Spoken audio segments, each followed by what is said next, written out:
You are listening to part 1 of episode 22 of the Psychopathic Therapist Podcast.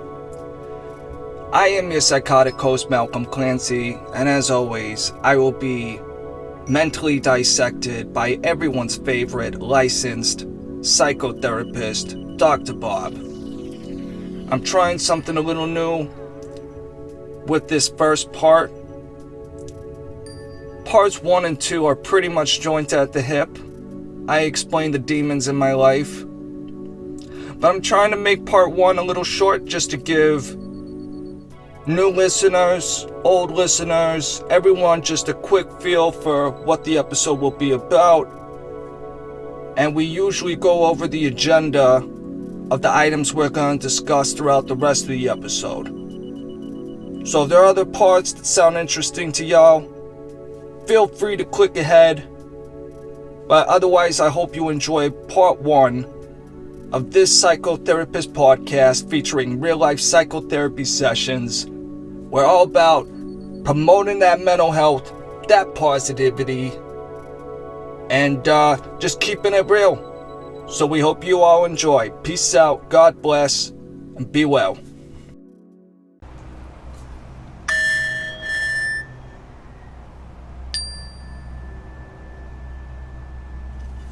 Good morning, everyone. Welcome to the Psychotherapist Podcast.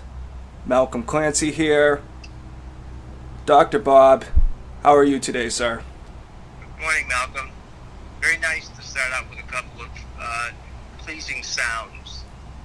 The sounds of a Tibetan singing bowl and your chromatic piece of welded steel there that brings out a beautiful harmony. When played together, we should practice it sometime and do it as a combined introduction. More cowbell, bro. Okay. Absolutely.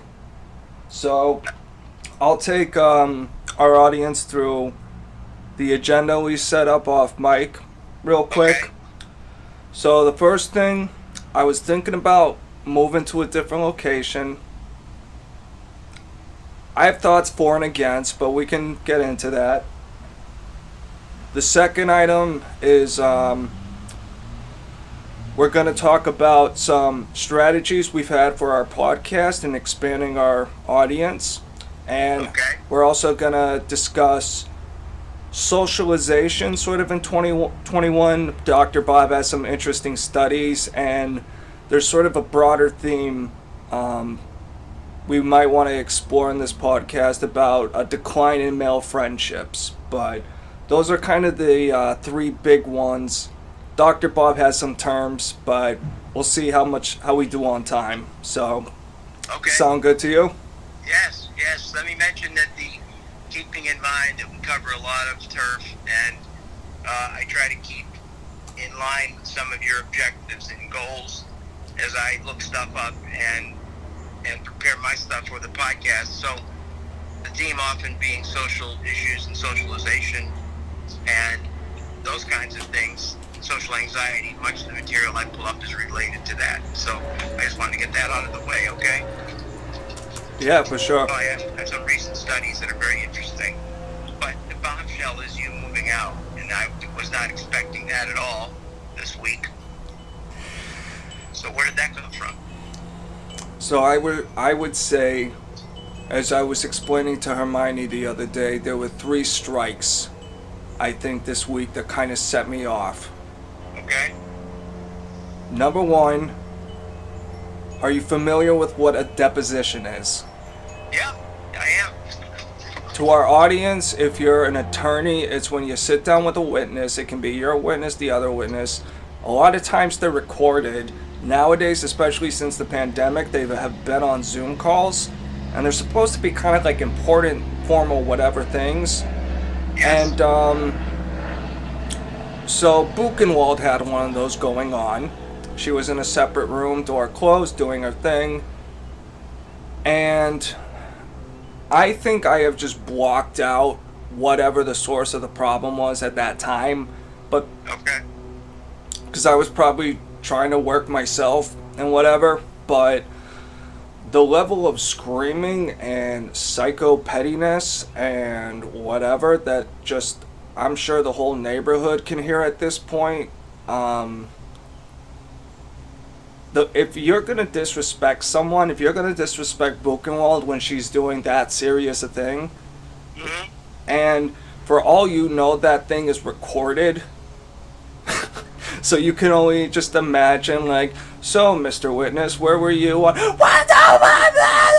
in the fucking background? And it's just, I mean, you can embarrass a whole fucking firm that way. You know what I mean? Absolutely. So if they were that ill-disciplined, where they would act like that in that situation, doesn't matter if they promise to respect my shit. If they're gonna blow a gasket, they're gonna blow a fucking gasket. So there's just a liability, in my view, as far. Yeah. Talk about a loss of control. It happens way too often, man. So that was one big strike. But let's just stop for a second. Just so everybody understands, she is taking a deposition, and then erupts while she's taking the deposition. No, Buchenwald was 100% removed from this. Okay. She was 100% doing her thing. The point is, it doesn't matter if you're in the kitchen. In my view, it doesn't matter if you're in the kitchen, the backyard, the basement. If you are going to have a screaming match while someone has a deposition going on, Yeah. you are not conscientious enough to respect other people's work, in my view. I agree. I wouldn't hire you. I agree. So, was she listening? Was she listening in on a deposition? What was her actual role in the deposition? I don't know for sure, but she may have been questioning a witness in the middle of it, for all I know. I couldn't have been in the room with her. Wow. Yeah, so that was one strike this week. Strike number 2. It was Wednesday morning. It was one of my remote days, so I was working at home. I'm out on the same porch that I'm out on right now, doing my thing, minding my business.